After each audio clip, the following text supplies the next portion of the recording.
पूर्ण मोक्ष के लिए इन तीनों देवताओं की शास्त्रोक्त साधना करनी होती है। परंतु पूजा गीता अध्याय 8 श्लोक 3, 8, 9, 10, अध्याय 15 श्लोक 17, अध्याय 18 श्लोक 62 में बताए परम अक्षर ब्रह्म की करनी होती है।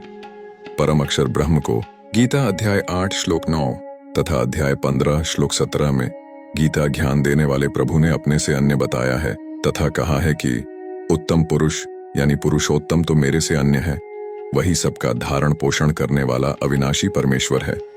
दर्शकों, सतगुरु रामपाल जी महाराज का उद्देश्य विश्व के मानव को सत्य ज्ञान बताकर सनातनी बनाना है।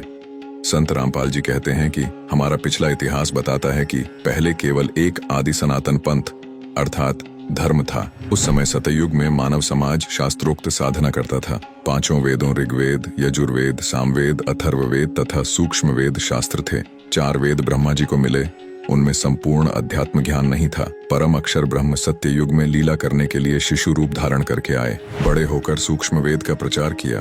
तब तक उस समय के ऋषियों ने 4 वेदों वाला ज्ञान पढ़ लिया था।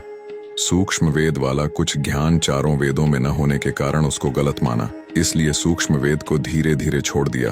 परंतु लगभग 1 लाख वर्ष तक सत्य युग में शास्त्रोक्त भक्ति की गई। इसके पश्चात शास्त्र विधि त्याग कर मनमाना आचरण प्रारंभ हो गया। गीता अध्याय 16 श्लोक 23 व 24 में कहा है कि जो व्यक्ति शास्त्र विधि को त्याग कर अपनी इच्छा से मनमाना आचरण करता है, उसको न सिद्धि प्राप्त होती है, न उसकी गति होती है, न उसे सुख मिलता है। इन 3 वस्तुओं के लिए ही प्रत्येक व्यक्ति भक्ति करता है। लेकिन जब मनमाने आचरण से कोई लाभ नहीं हुआ तो तत्व ज्ञान के अभाव से हम धर्मों में बंटते चले गए, जो विश्व में अशांति का कारण बन गया, जिससे मानव एक दूसरे का जानी दुश्मन बन गया है। संत गरीबदास जी ने सूक्ष्म वेद में कहा है, आदि सनातन पंथ हमारा, जानत नहीं इसे संसारा, षट दर्शन सब खटपट होए, हमरा पंथ ना पावे कोई, इन पंथों से वह पंथ अलहदा, पंथों बीच सब ज्ञान है बहदा।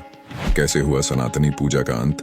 दर्शकों, हिंदू साहिबान नहीं समझे गीता वेद पुराण